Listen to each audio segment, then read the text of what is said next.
দিন অতিবাহিত হয়ে গেছে। কি মনে হয়, আমি কি আল্লাহর কাছ থেকে আমার গুনাহগুলো মাফ করাতে পেরেছি? মাফ করাবার জন্য চেষ্টা করতে পেরেছি? আমি কি 2, 4, 10, 20 মিনিট সময় নিয়ে আল্লাহর কাছে চোখের পানি ফেলে জীবনের তরে সকল অন্যায় অনাচার গুনাহ বর্জন করবার সংকল্প করতে পেরেছি? আমি কি জীবনের সমস্ত পাপাচার থেকে ফিরে আসব সেই সিদ্ধান্ত নিতে পেরেছি? অত্যন্ত গুরুত্বপূর্ণ প্রশ্ন। নিজের বিবেকের কাছে প্রশ্ন রাখি। আনন্দের বিষয়, সময় এখনো শেষ হয়ে যায়নি। যদি আমার নিজের ব্যাপারে কোনো অনুযোগ থাকে, অভিযোগ থাকে যে আমি আসলে সেই কাজটি করতে পারিনি, তাহলে আল্লাহ শুকর আদায় করি, সময় এখনো শেষ হয়ে যায়। সকল প্রশংসা, সকল গুণগান সেই রব্বুল আলামিনের জন্য, যে আল্লাহ সুবহানাহু ওয়া তাআলা আমাদেরকে রমাদান মাসের মতো এরকম গুরুত্বপূর্ণ একটি ইবাদতের মৌসুম দিয়ে সারা বছরের ইবাদতের ঘাটতি, ক্ষতি এবং কমতি এগুলো পুষিয়ে নেওয়ার দারুণ সুযোগ দিয়েছেন। প্রশংসা সেই মহান রবের, যিনি আমাদেরকে এই রমাদান মাসে লাইলাতুল কদর দান করে মাত্র একটি রাত ইবাদতের মাধ্যমে হাজারো মাস ইবাদতের চাইতে বেশি ফজিলত আহরণ করবার সুযোগ দিয়েছেন। রমাদানের এই গুরুত্বপূর্ণ ইবাদতের মৌসুমটিকে আমরা বেশিরভাগ মানুষই যথাযথ ব্যবহার করতে পারি না। এটা হলো সবচেয়ে দুর্ভাগ্যজনক বাস্তবতা। রমাদানের এই মাস শুধু গতানুগতিক কিছু আমল, কিছু আচার এবং কিছু করণীয়, এটার মধ্যে শুধুমাত্র রমজানটা সীমাবদ্ধ না। রমজান মাসের প্রধান আমল যে সিয়াম, এই সিয়ামের আসল বার্তা, এর আসল মর্ম, এর আসল প্রাণ, সিয়ামের দাবি, এ সম্পর্কে আমরা বেশিরভাগ মানুষই আসলে ওয়াকিফাল না। আমরা মনে করি রমজান মাসের সিয়াম বা রোজা এটা শুধুমাত্র উপোস থাকার নাম, অথচ এটা উপোস থাকার নাম না। এর বাইরে এই মাসকে ঘিরে আরও নানাবিধ কর্মসূচি আমাদেরকে কোরআন এবং হাদিস দিয়েছে। সেই কর্মসূচিগুলোকে যদি আমরা আমাদের জীবনে বাস্তবায়ন করতে পারি, তাহলে সেক্ষেত্রে রমাদানের এই সিয়াম সাধনা, এই রোজা রাখা, পুরো মাসের ইবাদত সার্থক হবে। আল্লাহ রাব্বুল আলামিন আমাদের সবাইকে সেই তৌফিক দান করুন। মুহতারাম হাজরিন, সিয়ামের এই আয়োজন আমাদেরকে আত্মনিয়ন্ত্রণ শেখাবার জন্য। আল্লাহ রাব্বুল আলামিন বলেছেন, কুতিবা আলাইকুমুস সিয়ামু কামা কুতিবা আলাল লাযীনা মিন ক্বাবলিকুম লাআল্লাকুম তাত্তাকুন। তোমাদের পূর্ববর্তীদের উপর যেভাবে সিয়াম ফরজ করা হয়েছিল, তোমাদের উপর সেভাবে সিয়ামকে ফরজ করা হয়েছে, রোজা ফরজ করা হয়েছে, যেন তোমরা আশা করা যায় তোমরা মুত্তাকি হবে। অর্থাৎ সিয়াম সাধনার মাধ্যমে আমরা মুত্তাকি হয়ে উঠব, এটাই হলো সিয়ামের লক্ষ্য। কিভাবে মুত্তাকি হয়ে উঠব? সিয়াম শব্দের অর্থই হলো বিরত থাকা, নিবৃত থাকা, পরিহার করা। আমরা যখন সিয়াম সাধনা করি, আমরা যখন রোজা রাখি, তখন আমরা পান থেকে, আহার থেকে, যৌনতা থেকে আমরা বিরত থাকি। এই যে বিরত থাকার কর্মসূচি, এটা মূলত আত্মনিয়ন্ত্রণের প্রশিক্ষণ। আমার জীবনের প্রতিটি পদে পদে এরকম অপশন আছে, যে অপশনে আমার ডিসিশন নিতে হয়, অপশন চুজ করতে হয়।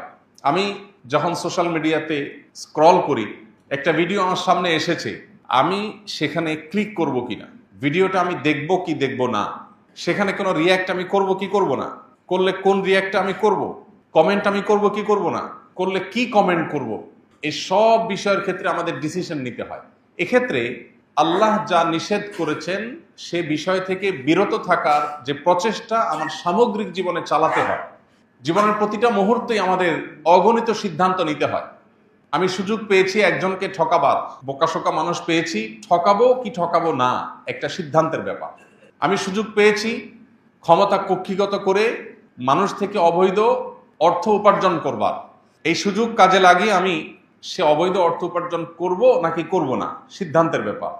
প্রতিদিন ঘুম থেকে ওঠার পর থেকে নিয়ে ঘুমানো পর্যন্ত শত শত হাজার হাজার সিদ্ধান্ত আমরা নিয়ে থাকি। সাবকনশিয়াস মাইন্ডে, অবচেতন মনে আমরা এই সিদ্ধান্তগুলো নিয়ে থাকি। আপনি ঘুম থেকে ওঠার পর ঘুম থেকে ওঠার দোয়া নবী সাল্লাল্লাহু আলাইহি সাল্লাম শিখিয়েছেন, এই দোয়াটা আপনি পড়বেন নাকি পড়বেন না, সিদ্ধান্তের ব্যাপার।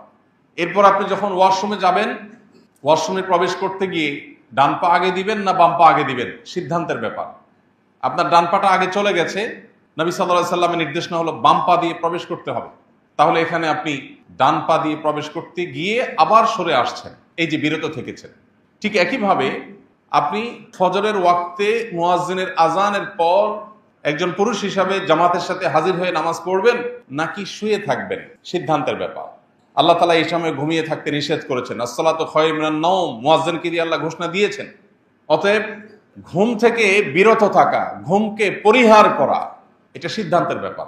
এভাবে যদি আমরা হিসেব করি, আপনার বাসায় পরিবারের সাথে আপনার ঝগড়া হয়েছে, কোনো কারণে মনোমালিন্য তৈরি হয়েছে, এখন মুখ দিয়ে একটা খারাপ কথা বের হতে যাচ্ছে, বের করবেন কি করবেন না সিদ্ধান্তের ব্যাপার। এভাবে আপনি একজন কাস্টমারের সাথে একজন দোকানদার হিসাবে কোনো কথা নিয়ে বাদানুবাদ হয়েছে, আপনি তাকে একটা কটু কথা বলবেন কি বলবেন না সিদ্ধান্তের ব্যাপার।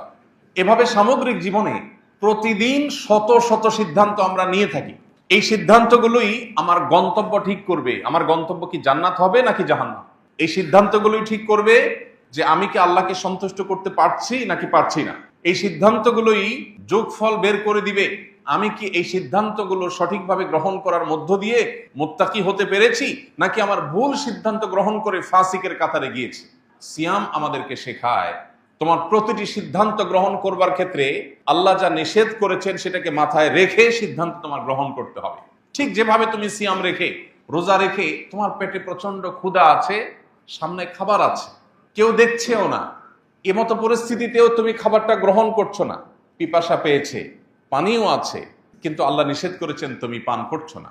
ইফতারের ঠিক আগ মুহূর্তের যে পরিস্থিতিটা সেটা সবচেয়ে বেশি উপভোগ্য, সবচেয়ে বেশি শিক্ষণীয়, সবচেয়ে বেশি বার্তাবাহক।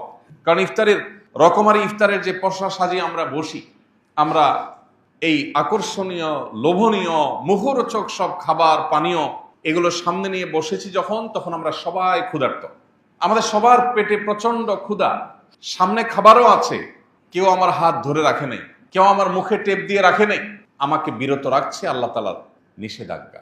আল্লাহ বলেছেন আতিম্মুস সিয়ামা ইলাল লাইল, তোমরা সিয়াম পূর্ণ করো সেই সুবহে সাদিক থেকে নিয়ে সন্ধ্যা হওয়া পর্যন্ত, সূর্য অস্ত যাওয়া পর্যন্ত। এই যে সূর্যাস্ত পর্যন্ত আমাকে পানাহার থেকে বিরত থাকবার নির্দেশ আল্লাহ তাআলা দিয়েছেন, সেই নির্দেশ এতগুলো আকর্ষণীয় মুখরোচক খাবার চোখের সামনে থাকার পরও, আমি ক্ষুধার্ত থাকার পরও সেই নির্দেশ আমাকে বিরত রেখেছে। যদি কারোর সিয়াম জীবনের প্রত্যেকটা ক্ষেত্রে এভাবে তাকে আল্লাহ রাব্বুল আলামিনের আদেশ নিষেধকে মাথায় রেখে সিদ্ধান্ত নিতে উদ্বুদ্ধ করে, সে যদি এই শিক্ষাটা গ্রহণ করে, একজন শিক্ষার্থী যদি নকল করবার সুযোগ আছে কিন্তু কোরআন এবং হাদিসের আলোকে এটা নিষিদ্ধ, অতএব সেটিকে মাথায় রেখে তিনি তার নকল করলে একটু লাভও হয়, সুযোগও আছে, কিন্তু তিনি করছেন না। এটাই হলো সিয়ামের মূল লক্ষ্য। না হলে আমরা দিনের বেলা পানাহার না করে থাকলে আল্লাহর কি? আল্লাহর তো কোনো ঠেকা পড়েনি। আমরা না খেয়ে কষ্ট করার মধ্য দিয়ে আল্লাহর কোনো লাভ নাই, বা আল্লাহ তাআলার এখানে কোনো স্বার্থ নাই। আল্লাহ সুবহানাহু ওয়া তাআলা আমাদেরকে মুত্তাকি করতে চান। আমাদের জীবনের বহু পরিস্থিতি এমন আসে, আমি যা চাই তা পাবো না, সবকিছু আমার মন মতো হবে না, আমাকে সংযম করতে শিখতে হবে, আমাকে সংগ্রাম করতে শিখতে হবে, আমাকে বিরত থাকা শিখতে হবে, আমাকে আত্মনিয়ন্ত্রণ করা শিখতে হবে, আমার সন্তানকে শেখাতে হবে। ভোগবাদী এই পৃথিবীর চতুর্দিকে আপনি ভোগের আহ্বান পাবেন, ত্যাগের আহ্বান কোথাও আপনি পাবেন। সম্পদ, শক্তি, সক্ষমতা, শৌর্যবীর্য, প্রভাব প্রতিপত্তি, পদ পদবী, ক্ষমতা, যত রকমের ভোগ আছে গোটা পৃথিবীর চতুর প্রান্তে আপনি দেখতে পাবেন শুধু ভোগের আহ্বান। একমাত্র ইসলামে আল্লাহ রাব্বুল আলামিন আমাদেরকে ত্যাগের আহ্বান দিয়েছেন।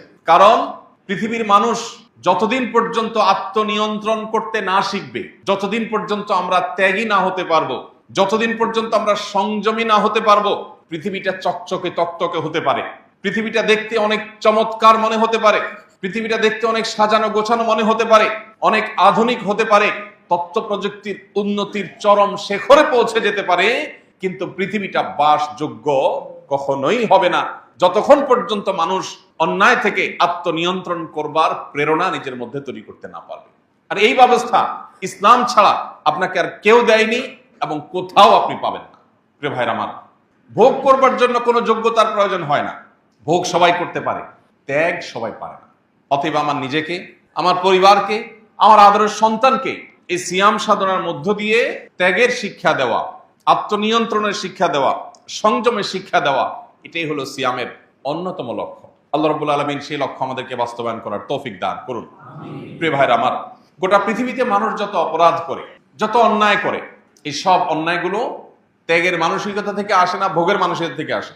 আত্মনিয়ন্ত্রণ করতে পারলে মানুষ কি কোনো অন্যায় পৃথিবীতে হবে?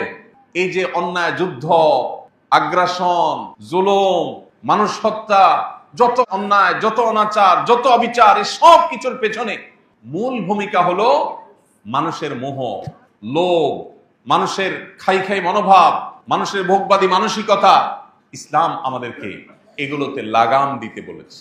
এই লাগাম দেওয়ার এই কথা শুধু ইসলামই বলবে আপনাকে, আর কেউ বলবে না।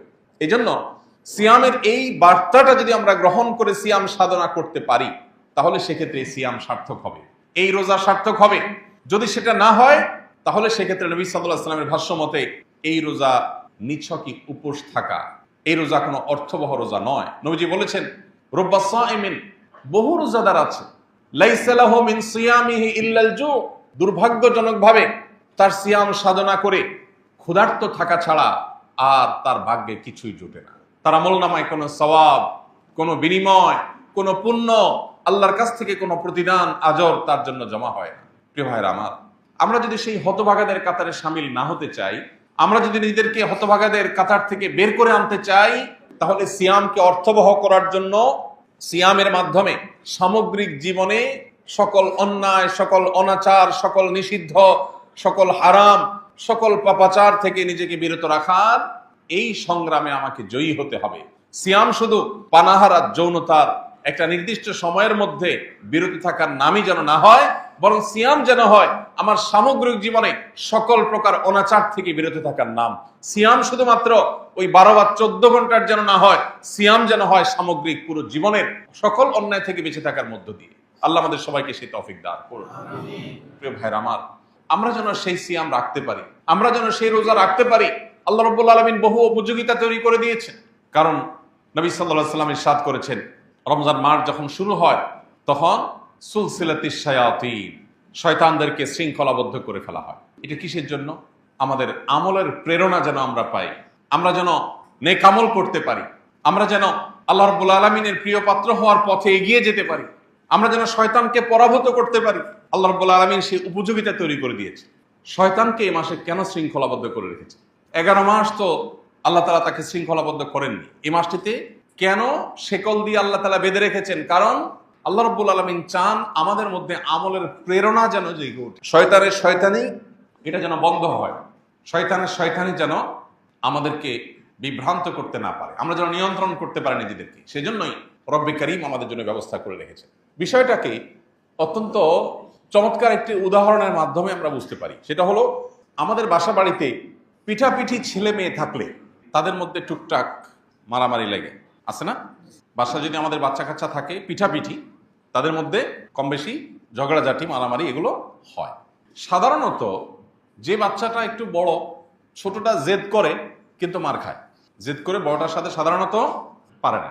যখনই দুইজনের মধ্যে মারামারি লাগে, দেখা যায় বড়জন উত্তম মধ্যম দিয়ে দিছে, ছোটজন শেষ পর্যন্ত প্রথমে নিজে অনেক কিছু করবে মনে করে যায়, মারধর খেয়ে এরপরে কাঁদতে কাঁদতে বাপ মার কাছে ফিরে আসে।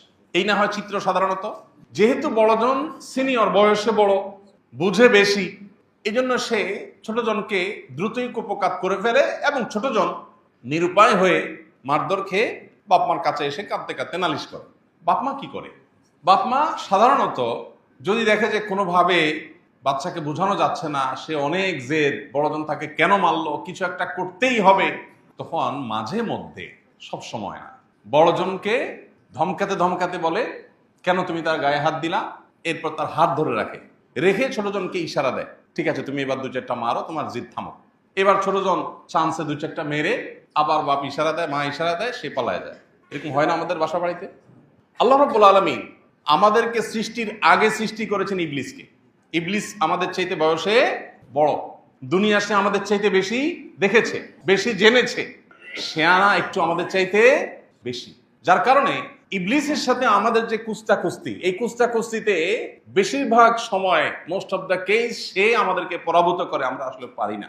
কারণ সে একটু বেশি শেয়ানা, সে একটু বেশি সিনিয়র, সে একটু বেশি পারে, এজন্য আমরা ধরা খাই। এসে আল্লাহর কাছে কাঁদি, আল্লাহ শয়তান তো আমাকে ধ্বংস করে দিছে, আমাকে তো জাহান্নামী কাজ করায় ফেলছে, আমার দিয়ে গুনহার কাজ করাই ফেলছে। আল্লাহ, আমরা যখন আল্লাহর কাছে নালিশ করি, আল্লাহ তাআলা বছরে একবার শয়তানকে ধরে রাখে, যাও সুযোগ এবার তোমার জেতার, সারা বছর তুমি জিততে পারো না, সে জিতে ফেলে, তুমি 2 বার জিতলে 10 বার সে জিতে, তো এই সুযোগ তাকে হারিয়ে তোমার জিতে যাওয়া। প্রিয় ভাইরা আমার, আল্লাহ সুবহানাহু ওয়া তাআলা এত চমৎকার ব্যবস্থাপনা আমাদের মাগফিরাত লাভের জন্য, আমাদের ইবাদতের আমলের ঘাটতি পুষিয়ে নেওয়ার জন্য, কিন্তু সেই সুযোগ আমরা কজন কাজে লাগাতে পারি? এই সুযোগ যদি আমরা কাজে লাগাতে না পারি, এর চেয়ে বড় হতভাগা কে এই কারণেই তো নবী সাল্লাল্লাহু আলাইহি সাল্লাম জিবরিলের সেই দোয়ার সাথে আমিন এবং একাত্মতা পোষণ করেছিলেন, যেই দোয়া রীতিমতো হতভাগা হিসাবে রমজান পেয়ে যে ব্যক্তি আল্লাহর কাছ থেকে নিজের গুনাহগুলো মাফ করাতে পারলো না, শয়তানকে বেঁধে রাখা আছে, এই মুহূর্তেও যদি কেউ আল্লাহর কাছ থেকে মাগফিরাত আদায় করে মাগফিরাত চেয়ে নিয়ে নিতে না পারে, এর চাইতে বড় হতভাগা কেউ নাই, তার ধ্বংস হোক। এই কথার সমর্থন নবী সাল্লাল্লাহু আলাইহি সাল্লাম করেছেন শুধুমাত্র এই হতভাগাদের হতভাগ্য দেখে। অতএব আমরা যেন সেই হতভাগাদের কাতারে শামিল না হই। আমরা যেন রমাদানকে অর্থবহ এবং প্রতিটা সিয়ামকে যেন আমাদের জন্য সার্থক করতে পারি। আল্লাহ রাব্বুল আলামিন আমাদের সবাইকে সেই তৌফিক দান করুন। প্রিয় ভাইরা আমার, অতএব শুধু সাহারি আর ইফতার খেলাম আর মাঝের সময়টাতে পানাহার যৌনতা থেকে বিরত থাকলাম, এর মধ্যেই যেন আমাদের রোজা, এর মধ্যেই যেন আমাদের সিয়াম সীমাবদ্ধ না থাকে। সিয়াম আমাদেরকে কি বলতে চায়, সিয়াম আমাদেরকে কি বার্তা দিতে চায়, রোজা আমাদেরকে কি মেসেজ দিতে চায়, আমরা সেই বার্তাটা গ্রহণ করার চেষ্টা করি। এবং এই তিনটি কাজ নয়, শুধু সকল প্রকার অন্যায় অনাচার থেকে বিরত থাকার এই সংগ্রাম, বিরত থাকার এই প্রচেষ্টা, এটা আমাদের অব্যাহত রাখতে হবে সামগ্রিক জীবনে। তাহলে ইনশাআল্লাহ আমাদের এই সিয়াম, আমাদের রোজা এটা সার্থক হবে। রব্বে করিম আমাদের সবাইকে আমাদের রোজাকে পরিপূর্ণভাবে সার্থক করার তৌফিক দান করুন। এই রোজা যেন আমাদের সমস্ত গুনাহগুলোকে মাফ করে দিয়ে যায়। আমাদের আমলনামা থেকে সকল অন্যায়, সকল অনাচারের সকল ডকুমেন্ট আল্লাহ রাব্বুল আলামিন যেন সব যেন ডিলিট করে দেন, সব যেন আল্লাহর কাছ থেকে মুছিয়ে নিতে পারি। আর কিছু না, প্রয়োজন তাওবা, প্রয়োজন সংকল্প, প্রয়োজন নিজের পাপাচারের জন্য আল্লাহর কাছ থেকে চোখের পানি ফেলে ক্ষমা চেয়ে নেওয়া, নতুন করে আর কোনো গুনাহ, কোনো অনাচার করব না, এই মর্মের সংকল্প করা।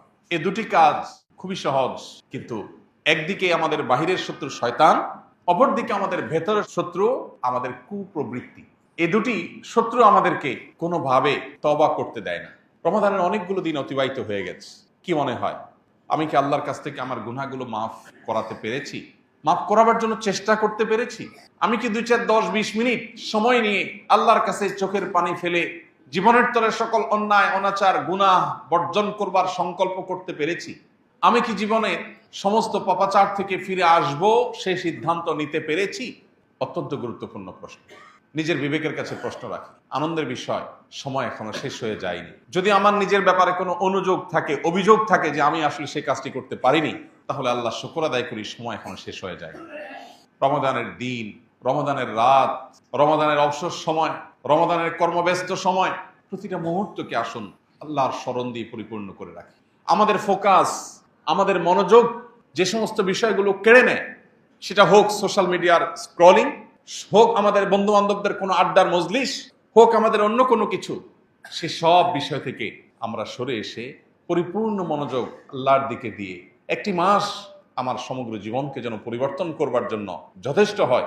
এখান থেকে যেন সেই রসদ আমি পাই, সেই প্রেরণা আমি পাই, সে শক্তি আমি পাই, সে উৎসাহ যেন আমি পাই, সে উদ্দীপনা যেন আমি পাই, সে সিদ্ধান্ত যেন আমি গ্রহণ করতে পারি, জাহান্নামমুখী ট্র্যাক থেকে সরে এসে জান্নাতমুখী ট্র্যাকে যেন আমি উঠে যেতে পারি, সেই চেষ্টাটা আমাদের থাকতে হবে। তবে এই রমাদান আমাদের সার্থক হবে। আমি শুধুমাত্র সাহারি ইফতার, আমি শুধুমাত্র তারাবি আর রোজা, এই 4টে জিনিসের মধ্যে আমার রোজাকে, আমার রমজানকে সীমাবদ্ধ না করে আমার এই রমজানকে আমি বহুমুখী আমল দিয়ে সাজাবো, তওবা দিয়ে আল্লাহর কাছ থেকে ইস্তেগফারের মাধ্যমে নিজের ক্ষমা গুনাহগুলোকে মাফ করিয়ে নিয়ে তারপরে আমার রমজানকে আমি সার্থক করব। রব্বে করিম আমাদের সবাইকে সেই তৌফিক দান করুন। চেষ্টা করব তো ইনশাআল্লাহ। প্রিয় ভাইরা আমার, এই সুযোগ আমাদের সামনে আসছে। আমরা শুধুমাত্র গতানুগতিক কিছু কাজ করার মধ্য দিয়ে আমাদের রমজানকে আমরা শেষ করে থাকি। আল্লাহ রাব্বুল আলামিনের কাছে আসুন কায়মন বাক্যে দোয়া করি, ফরিয়াদ করি, আমরা যেন হতভাগাদের কাতারে শামিল না হই। বহু মানুষ আছে রমাদানে শুধুমাত্র গতানুগতিক কিছু কাজ করে রমজান পার করে দিবে, এই রমজান তার কোনো কাজে আসবে না। আমরা যেন সেই ব্যর্থ মনোরথ মানুষের কাতারে শামিল না হই, আমরা যেন সার্থক হই। সুযোগ এখনো আছে, এখনো বাকি দিনগুলোতে আমরা আল্লাহ তাআলার কাছে নিজের সমস্ত গুনাহের জন্য কায় মনোবাক্যে ক্ষমা চাই, চোখের পানি ফেলি, কিছু সময় একান্ত নিজের করে নেই। সবচেয়ে বুদ্ধিমানের কাজ হবে আপনি রমজানের শেষ 10টা দিন যদি ইতিকাফের সিদ্ধান্ত নিতে পারেন, আর যদি সুযোগ থাকে শেষ 20 দিন ইতিকাফের সিদ্ধান্ত নেন। শয়তান আপনাকে মিথ্যা ভয় দেখাবে, ধোঁকা দেখাবে। শয়তান আপনাকে বলবে তুমি ইতিকাফে বসে গেলে তোমার বাকি সব চলবে কিভাবে, কত কাজ তোমার। আহা, এর চেয়ে বড় মিথ্যা কথা আল্লাহর জমিন আর কিছু নেই। পৃথিবীতে কারোর জন্য কোনো কিচ্ছু থেমে থাকে না, থাকবে না। একসময় যাকে মনে হতো এর কোনো বিকল্প নাই, তার বহু বিকল্প দেখা গেছে। তার চেয়ে বেটার বিকল্প দেখা গেছে না, যায়নি। আপনি মনে করছেন আপনার প্রতিষ্ঠানের জন্য, ব্যবসার জন্য, ফ্যামিলির জন্য আপনি নির্বিকল্প। আপনার মতো হাজার লক্ষ বিকল্প আল্লাহ প্রস্তুত করে দিতে পারেন। আপনি থেকে যা করতে পারবেন, আপনি না থাকাতে তার চাইতে বেশি হতে পারে। এটা আমাদের চোখের সামনে অহরহ অগণিতবার হচ্ছে, আমরা দেখতে পাচ্ছি। কিন্তু মানুষ বড়ই অকৃতজ্ঞ। আল্লাহ তাআলা বলেছেন এই জন্য যে ইন্নাল ইনসানা লাকাফুর, মানুষ বড়ই অকৃতজ্ঞ। মানুষ চোখের সামনে দেখে, জানে, শুনে, বুঝে, কিন্তু সে নিজের মধ্যে সেটাকে ধারণ করে না, গ্রহণ করে না। চোখের সামনে আমরা দেখেছি বহু সন্তানের বাপ আছে, কিন্তু সন্তানের ভাগ্যে ভাত জোটেনি বা অমানুষ হয়ে গেছে। আবার বহু সন্তানের বাপ নাই, মারা গেছেন, কিন্তু সে সন্তান মানুষের মতো মানুষ হয়েছে। আছে না নজির? বহু ব্যবসা মালিক একেবারে চোখের সামনে থেকে টেক কেয়ার করে নিজে হাতে যত্ন করে গড়ে তোলার চেষ্টা করেছেন, কিন্তু দেউলিয়া হয়ে গেছেন, টিকেতে পারেন নাই। আছে না? আবার বহু মালিক অত টেক কেয়ার করেন নাই, কিন্তু ব্যবসা আল্লাহ তাআলা দিন দিন বরকত দিয়ে অনেক দূর নিয়ে গেছেন। আছে না? ইমানদার বিশ্বাস করে আমার হাতে কিছু নাই, আমার হাতে শুধু চেষ্টা করার সক্ষমতা আছে।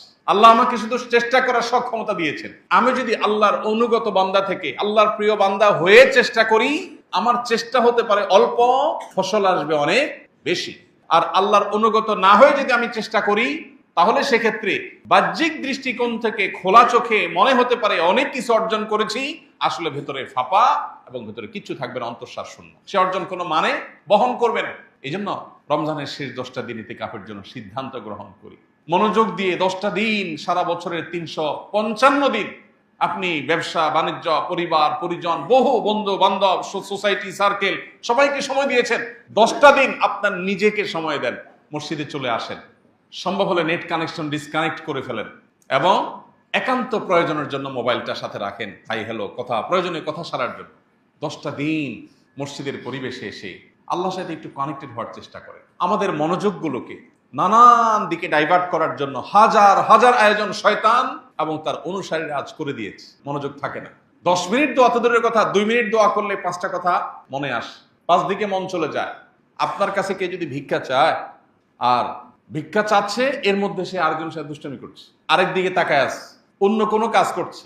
আপনারা বললো ভাই ভিক্ষা দেন, এটা বলে মোবাইলটা বাইর করে সে মনে করেন মোবাইল টিপতেছে। আজকাল তো সবার কাছে, গরিবের কাছে, ফকিরের কাছেও কি আছে? মোবাইল আছে। আপনারা বললো ভাই একটু ভিক্ষা দেন ভাই, এরপর বলে সে একটা মোবাইল স্ক্রল করতেছে। কি বলেন? আপনি কি তাকে ভিক্ষা দিতে মন চাইবে? মন চাইবে? মেজাজটা খারাপ হবে না?